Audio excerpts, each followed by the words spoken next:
लक्ष्मी का ध्यान भी, क्योंकि दिवाली आ रही है, वो भी आप अच्छे से ध्यान करने का प्रयास करें।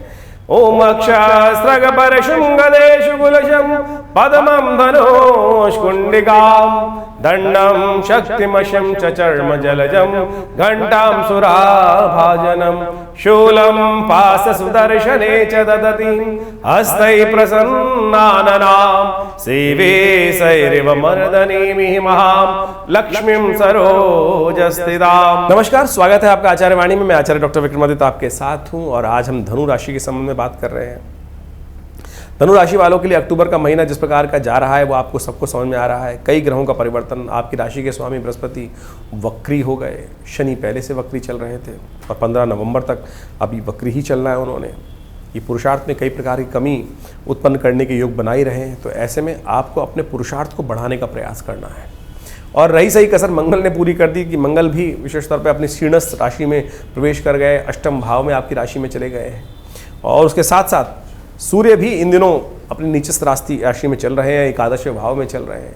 तो ये सब ग्रहों का योगायोग जो है वो कहीं ना कहीं कुछ ना कुछ, जितना थोड़ा सा ग्रहों का योग है वो बहुत शुभ नहीं कहा जा सकता। लेकिन अक्टूबर के अंत में ग्रहों का ऐसा योग बनने वाला है, मुहूर्तों का ऐसा योग बनने वाला है, छोटे छोटे कुछ प्रयोग यदि कर लिए जाए तो इन सब के ग्रहों के नेगेटिव प्रभाव को आप दूर कर सकते हैं।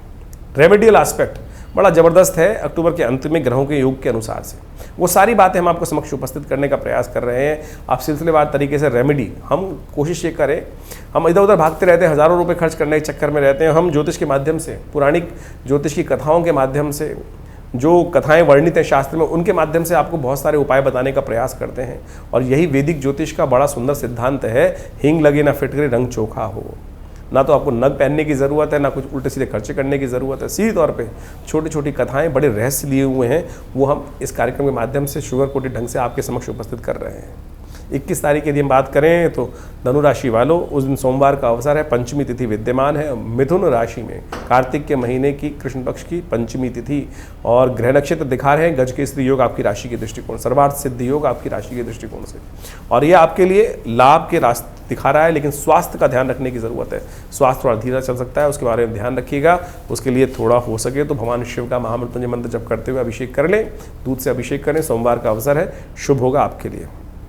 22 तारीख का दिन मंगलवार का अवसर, षष्ठी आ गई है, षष्ठी तिथि विद्यमान है, और साथ साथ ग्रह नक्षत्रों के दृष्टिकोण से थोड़ी सी नई एनर्जी आपके अंदर उपस्थित दिखाई देगी। बहुत नई एनर्जी से त्यौहार के उत्सव पर आपके लिए नई एनर्जी के साथ काम करना, बहुत सारी चीज़ों का पूर्वाभास का भी योग आपकी राशि के दृष्टिकोण से बनता दिखाई देगा। उसका लाभ यदि आपने लिया तो अच्छी आपके लिए स्थिति उत्पन्न हो सकती है। लेकिन ध्यान रखिएगा, जो छोटे माइंड के व्यक्ति हैं, नैरो माइंडेड थॉट वाले व्यक्ति हैं, वो कहीं ना कहीं आपके लिए कुछ नुकसान करते दिखाई देंगे, लास्ट मोमेंट पर आपको धोखा दे सकते हैं। ऐसे योग भी बनते दिखाई दे रहे हैं। इसलिए जितनी बाहुबल अपना हो, जितनी हिम्मत अपनी हो, उतनी जितना सामर्थ्य अपना हो, उन्हीं पर विश्वास करके काम कीजिएगा। नहीं तो फिर क्या होगा, हतोत्साहित हो जाएंगे। ऐसे योग 2-3 दिन के लिए बन रहे हैं, लेकिन हिम्मत अच्छी बनाए रखने के लिए आपको थोड़ा उपाय करने की ज़रूरत है। मंगलवार है, हनुमान जी का स्तवन करें, हनुमान जी को पान का बीड़ा उपस्थित करें, लाल दिया से हनुमान जी की आरती करें, कल्याण होगा। 23 तारीख बुधवार, सप्तमी तिथि, इस दिन भद्रा का योग भी है। नए कार्यों का आरंभ करने से बचना चाहिए। ग्रह नक्षत्रों के दृष्टिकोण से जो आपके लिए योग है, थोड़ा बुद्धि की आवश्यकता है। बुद्धि के देवता गणेश जी का दिन है, कोशिश करें सही समय पर सही बुद्धि जल जाए। राजयोग कारक समय गोचर में आपके लिए बना हुआ है, सुंदर समय बन रहा है आपके लिए, और उसका यदि उपयोग सही से कर लोगे तो आपके लिए बहुत सारे मार्ग प्रशस्त हो सकते हैं। तो सुंदर गणेश जी का स्तवन करके रिद्धि सिद्धि प्राप्ति के योग बनाएं। 24 तारीख बृहस्पतिवार का दिन, अष्टमी तिथि है, और गज के विशेषतौर पर गुरुपुष्य योग का सुंदर निर्माण हो रहा है। चंद्रमा परिवर्तन करके आपके लिए मंगल के साथ जाकर बैठ गए हैं, और ये मनोमस्तिष्क को थोड़ा सा बंधन में डालते दिखाई देंगे। सही चीज़ सोचेंगे, लेकिन हिम्मत थोड़ी सी आपको हर चीज़ में करने में थोड़ी समस्या उत्पन्न होगी। हर जगह सहारा ढूंढते दिखाई देंगे। सहारा थोड़ा सा अपने बाहुबल का लेने का आपको प्रयास करना चाहिए। यहाँ ऐसी समस्याएं हैं कि बहुत सारे लोग कहेंगे कुछ और बीच से चूरा भोंकने का काम कर सकते हैं, ऐसी दृष्टि बनती दिखाई दे रहे हैं। ऐसा विश्वास स्वयं पे रखें, भगवान पर विश्वास रखें। अहोई अष्टमी है, अहोई अष्टमी भगवती की आराधना। कथा आपने सुनी होगी, छोटी सी संक्षिप्त में कथा है, जो कुम्हार की कथा आती है कि उसमें भगवान की रक्षा, जब सब कुछ अपने हाथ से निकल जाए, जो कर्म होना था हो गया, लेकिन उसके बाद भी यदि परमात्मा की कृपा हो जाए तो चमत्कार हो जाता है। ये कथा वही दिखाती है, यानी आपको समझा रही है कि भगवान पर भरोसा रख। सर्वमंगल मांगल्ये शिवे सर्वार्थ साधिके। मंगल को भी और भी शुभ कर सकता है तो भगवान की कृपा ही कर सकती है। यानी अमंगलों को दूर तो करता ही करते हैं और शुभ को और शुभ कर सकता है तो भगवती कृपा। तो उनकी ध्यान रखें, माता का आशीर्वाद लें। आपकी माताएं, जो आमतौर पर भारतीय संस्कृति में है कि माताएं इस दिन संतान की उन्नति के लिए व्रत रखती हैं, उनका आशीर्वाद लें, उनका अभिमंत्रित जल अपने ऊपर छिड़कवाएं, देखिएगा कृपा की योग बनेगा। ये भारतीय संस्कृति के सुंदर योग है, इसका लाभ लेते हुए कार्य करें। 25 तारीख शुक्रवार का अवसर, नवमी तिथि विद्यमान है। ग्रह नक्षत्रों के दृष्टिकोण से थोड़ा स्वास्थ्य का ध्यान रखने की जरूरत है। सबसे स्वास्थ्य में मानसिक स्वास्थ्य का रखने की जरूरत है। कई बार क्या होता है, स्वास्थ्य शारीरिक तौर पर ठीक होता है लेकिन फिर भी मन बुद्धि जो है वो थोड़ी सी बंधी बंधी दिखाई देती है। चीज़ों में थोड़ा सा कार्य करने में मानसिक तौर पर समस्याएं उत्पन्न होने के योग बनते हैं। इसको ठीक करने का एक सुंदर कार्य करें।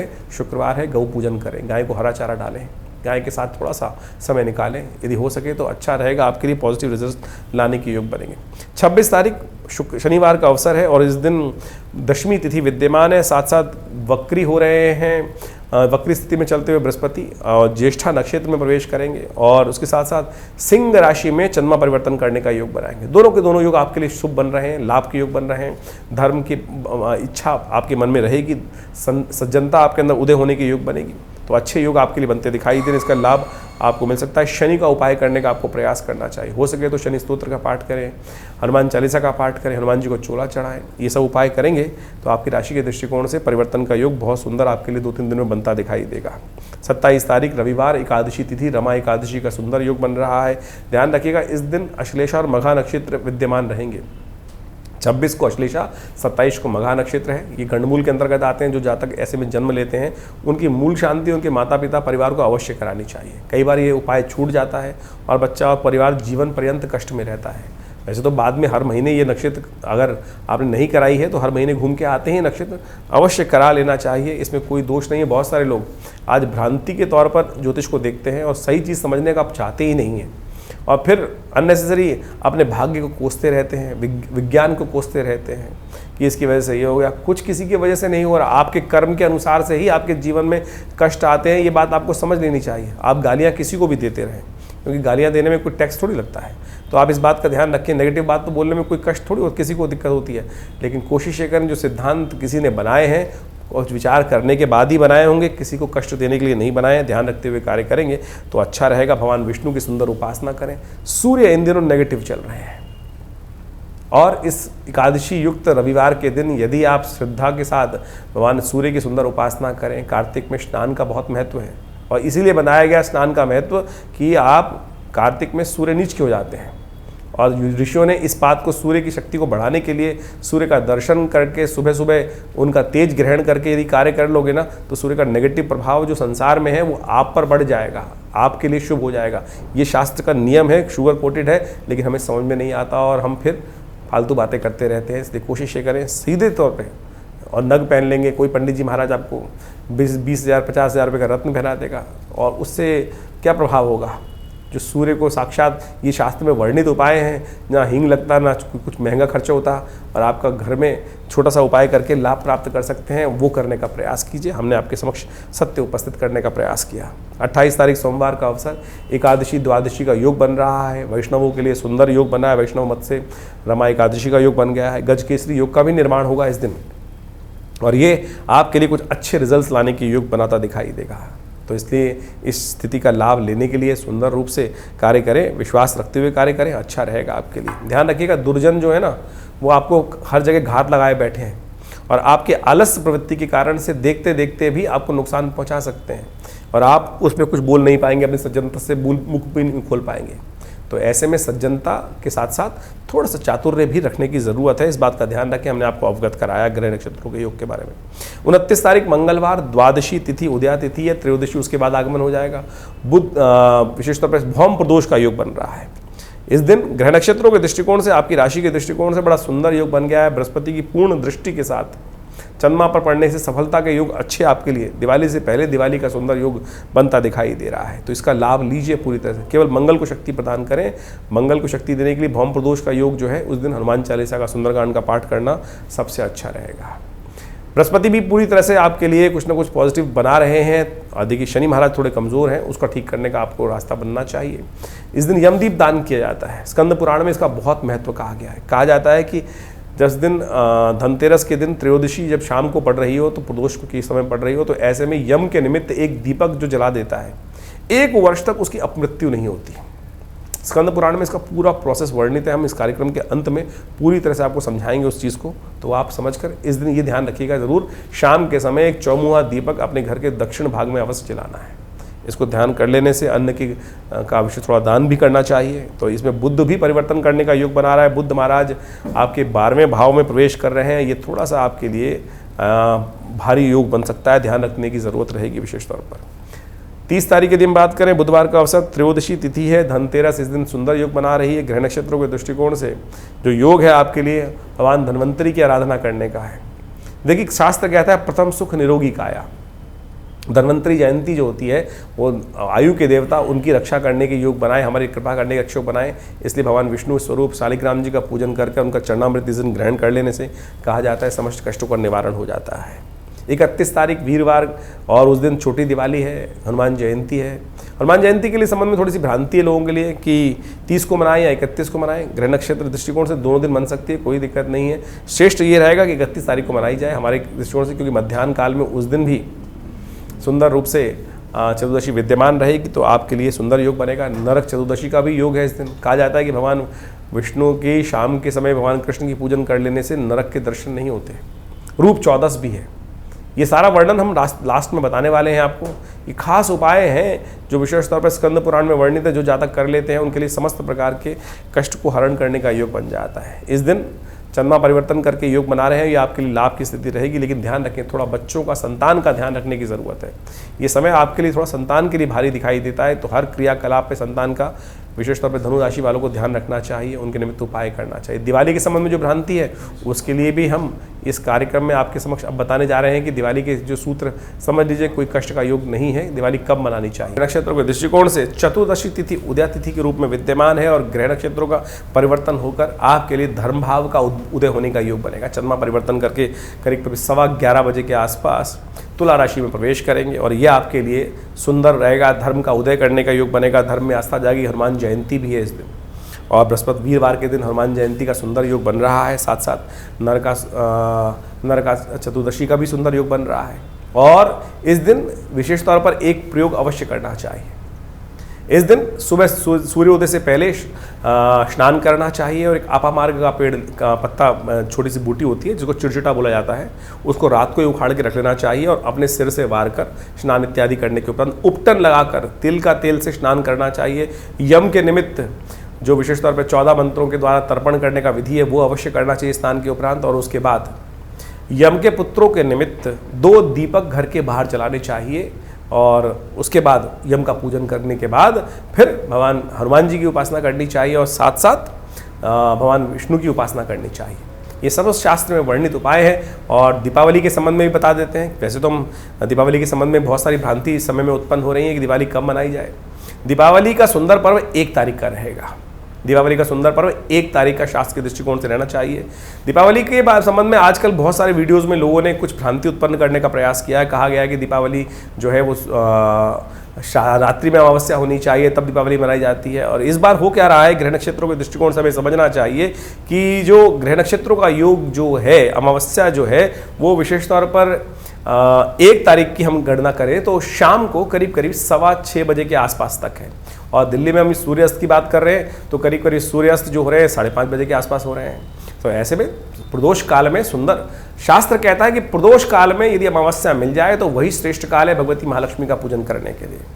जो लोग भ्रांति उत्पन्न करने का प्रयास करें, रात्रि में, प्रदोष काल रात्रि ही का ही प्रथम पहर मान लिया जाता है, तो उसमें रात्रि में अमावस्या मिल रही है, उदय तिथि अमावस्या मिल रही है, तो औचित्य ही नहीं है कि आप 31 तारीख को दीपावली मनाएं। ऐसा कोई शास्त्र में वर्णन नहीं है। कुछ लोग भ्रांति उत्पन्न करने का प्रयास कर रहे हैं और वो कह रहे हैं प्रदोष काल में उस दिन पहले ही मिल जाएगा। उदय तिथि मिल रही है और प्रदोष काल में जा रही है 1 तारीख को अमावस्या, तो फिर किस बात का? स्वाति नक्षत्र भी जो विद्यमान है वो रात्रि में मिल रहा है, तो फिर क्यों विशेष तौर पर हम भ्रांति में फंसे? कुछ लोग तथाकथित तौर पर ज्योतिष को गलत रूप से उपस्थित करने का प्रयास कर रहे हैं। शास्त्र में वर्णित वर्णित है प्रदोष काल में, जिस दिन अमावस्या शुद्ध रूप से विद्यमान है और धर्म सिंधु, निर्णय सिंधु इत्यादि में इस बात को प्रतिपादित किया गया है। तो आप इस बात का ध्यान रखते हुए कार्य करें। कुछ लोग जबरदस्ती धर्म के प्रति भ्रम उत्पन्न करने का प्रयास करते हैं। 1 तारीख को ही दीपावली का सुंदर पर्व रहेगा, उसको इसी प्रकार से मनाने का प्रयास करेंगे तो बहुत सुंदर रहेगा। महालक्ष्मी की सुंदर पूजन 1 तारीख को ही रहेगा।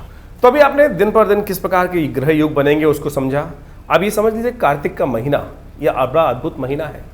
कार्तिक के महीने में कहा जाता है भगवान विष्णु के निमित्त जो अनेक आराधनाएं की जाती हैं वो समस्त प्रकार के कार्तिक महात्म्य में बताया गया है, समस्त प्रकार के मनोरथों को सिद्ध करती हैं। कार्तिक का महीना उत्सवों का महीना है और देवउठनी एकादशी भी इसी महीने में आती है। तो इसलिए इस पूरे मास में भगवान विष्णु की यथाशक्ति यथाश्रद्धा पूजन करने का हमें प्रयास करना चाहिए। दिवाली, अनेक प्रकार के उत्सव वो सब इसके अंदर आ ही रहे हैं। अहोई अष्टमी, करवा चौथ, ये सब के सब इसमें आए। अभी आपने सब इसके बारे में महत्व सुना। अभी आने वाले समय में विशेष तौर पर देवउठनी एकादशी, तुलसी पूजन, समस्त प्रकार के अद्भुत उत्सव इसमें आएंगे। देव दिवाली का भी सुंदर उत्सव भी इसी कार्तिक के महीने में आता है। तो ये कार्तिक के महीने में श्रद्धा के साथ भगवान विष्णु की पूजन, साथ साथ महालक्ष्मी के पूजन करने का जो शास्त्र में विधान है, ये छोटी छोटी परिपाटियाँ नहीं हैं। ये वास्तविक तौर पे हमारे जीवन से कष्टों को दूर करने के लिए अद्भुत जो मुहूर्त है, इसका हमको उपयोग करने का प्रयास करना चाहिए। हमने सिलसिलेवार तरीके से आपको समस्त दिनों के उत्सवों के संबंध में जो भ्रांतियाँ वो भी बताई, आपके भविष्य में किस प्रकार के सुंदर योग बन रहे हैं वो भी आपको समझना चाहिए। और ज्योतिष विज्ञान के माध्यम से इन समस्त सूत्रों को यदि समझकर आप जीवन में उतारने का प्रयास करें। देखिए आजकल ज्योतिष जो है ना, वो वास्तविक तौर पर केवल शुष्क ज्योतिष लोगों को करने का प्रयास किया जा रहा है, आध्यात्म के साथ जोड़ा ही नहीं जा रहा है। वैदिक ज्योतिष, आपने कॉन्सेप्ट सुना होगा वैदिक ज्योतिष का। वैदिक ज्योतिष को वास्तविक तौर पर पुरानी कथाओं के माध्यम से ही समझाया गया है और हर चीज को, हर सूत्र को हमारी भारतीय संस्कृति में कथा के साथ जोड़ दिया गया है। उस कथा का आदि भौतिक, आदि दैविक अर्थ भी होता है। यदि उन अर्थों को समझकर आप उन सूत्रों को समझ लें कि किस प्रकार से हमें कौन कौन से उपाय कर लेने चाहिए जो हमारे जीवन में कष्टों का निवारण करें, वही इस ज्योतिष का उद्देश्य है। और उन समस्त सिद्धांतों को ही हम इस कार्यक्रम के माध्यम से आपके समक्ष रखने का प्रयास करते हैं। तो जो उपाय हमने बताए, चाहे वो दिवाली के उपाय हों, चाहे वो धनतेरस के उपाय हों, और धनतेरस के दिन विशेष तौर पर शास्त्र के दृष्टिकोण से जो हमने आपको बताया कि यमदीप दान का एक मुहूर्त बताया था आपको।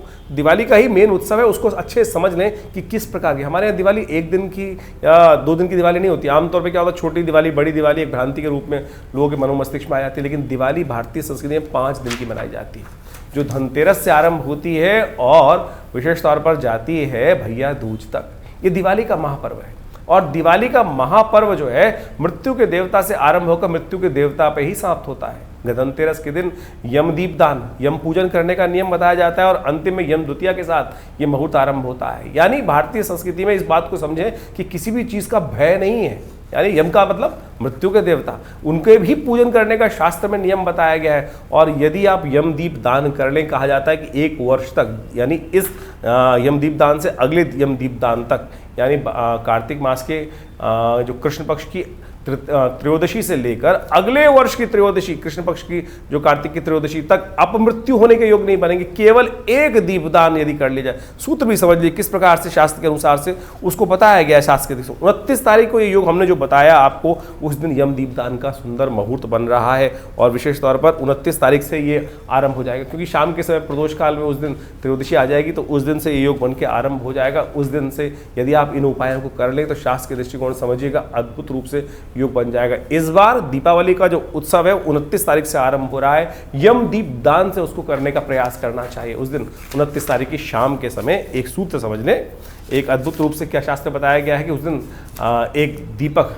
चौमुखा दीपक लेकर अपने घर के दक्षिण दिशा में उसको प्रज्वलित करना चाहिए यम के नाम पर। और विशेष तौर पर इसको प्रज्वलित करने के लिए यमदीप दान करने की जो व्यवस्था की जाती है, कहा जाता है कि इस दीप को यदि उस दिन जला दिया जाए, अन्न की ढेरी बनाकर एक आटे का चौमुआ दीपक लेकर वहाँ पे यमाय नमः इस प्रकार के मंत्र का उच्चारण करते हुए यदि उस दीप को जला दें और उससे पहले उस दीप की आरती अपने पूर्वजों के निमित्त दक्षिण दिशा में दिखाकर अपने पितरों को दिखा दें, तो ये केवल 1 दीपदान आपको 1 वर्ष तक किसी भी प्रकार की अपमृत्यु से, यानी अपमान के होने के योग, आपके नाम को खराब होने के योग, कैसे भी कष्ट हो उनसे रक्षा करने का ये अद्भुत रूप से उपाय शास्त्र में बताया जाता है। तो ये अवश्य कर लेना चाहिए शास्त्रीय दृष्टिकोण से।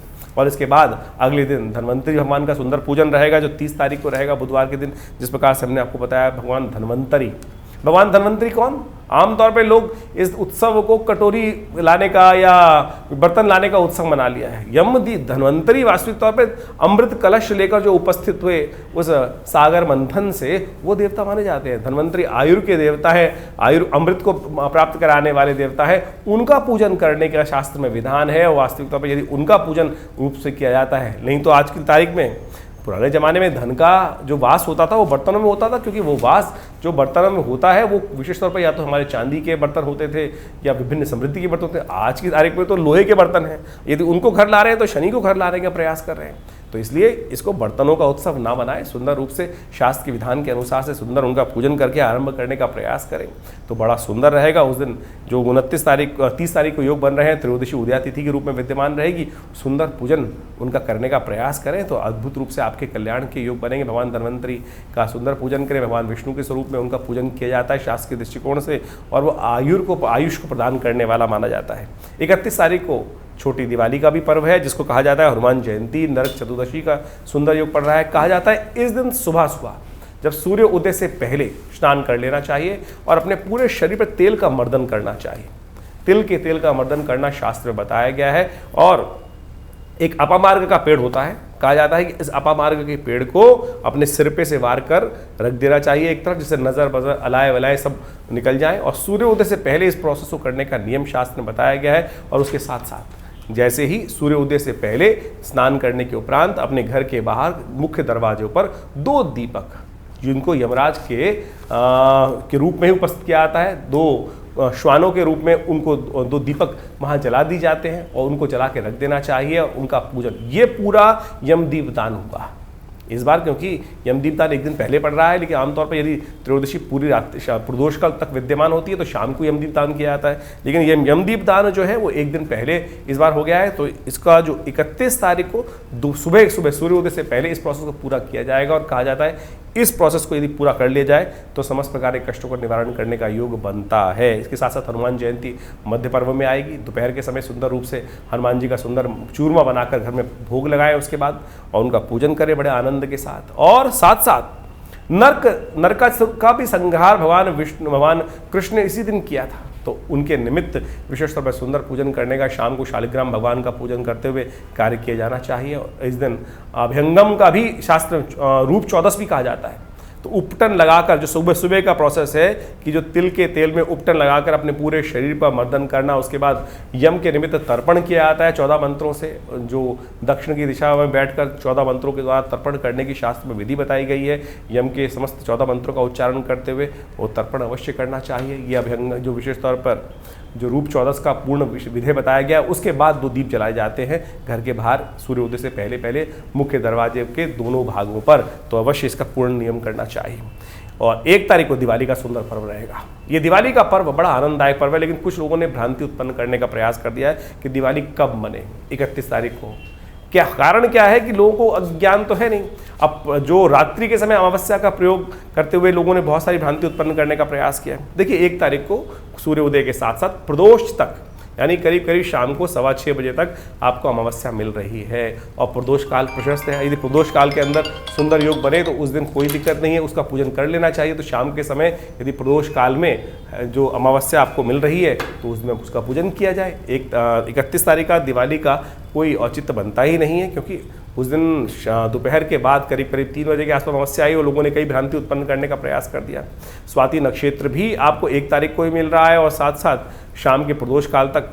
तो प्रदोष काल में ही महालक्ष्मी का पूजन करना सबसे श्रेष्ठ माना जाता है। प्रदोष काल में अमावस्या है आपके पास, उदय तिथि शुद्ध रूप से विद्यमान है, तो कोई भ्रांति उत्पन्न करने की जरूरत नहीं है। सीधा सीधा सूत्र है कि प्रदोष काल के अंदर जिस सुंदर रूप से उदय तिथि के रूप में अमावस्या विद्यमान है तो उसी दिन दिवाली का सुंदर पर्व रहेगा। इसमें कोई भ्रांति उत्पन्न करने की कतई जरूरत नहीं है। शास्त्र विधि के अनुसार से बड़ा श्रेष्ठ कहा गया है। इसके अगले दिन गोवर्धन का पूजन रहेगा। 2 तारीख को गोवर्धन भगवान विष्णु के निमित्त अन्नकूट का पूजन किया जाता है। और प्रदोष काल में भगवान विष्णु का सुंदर पूजन करते हुए भगवान का सुंदर स्तवन करें। भगवान कृष्ण का अन्नकूट इत्यादि का प्रसाद सुंदर रूप से बनाया जाता है। तो वो भी कार्यक्रम जो रहता है वो भी बड़ा अद्भुत रूप से शास्त्र के अंदर वर्णित है। और ये सारे के सारे कर्म अवश्य करने का प्रयास करना चाहिए। एक बात और, ये गोवर्धन का जो दिन माना जाता है, जिसके अंदर प्रतिपदा के दिन ये योग बनाया जाता है, कार्तिक मास के शुक्ल पक्ष की प्रतिपदा के दिन, ये वो मुहूर्त है कि जिस दिन जैसा करोगे पूरे आने वाले 365 दिन तक वैसा आपके साथ होगा।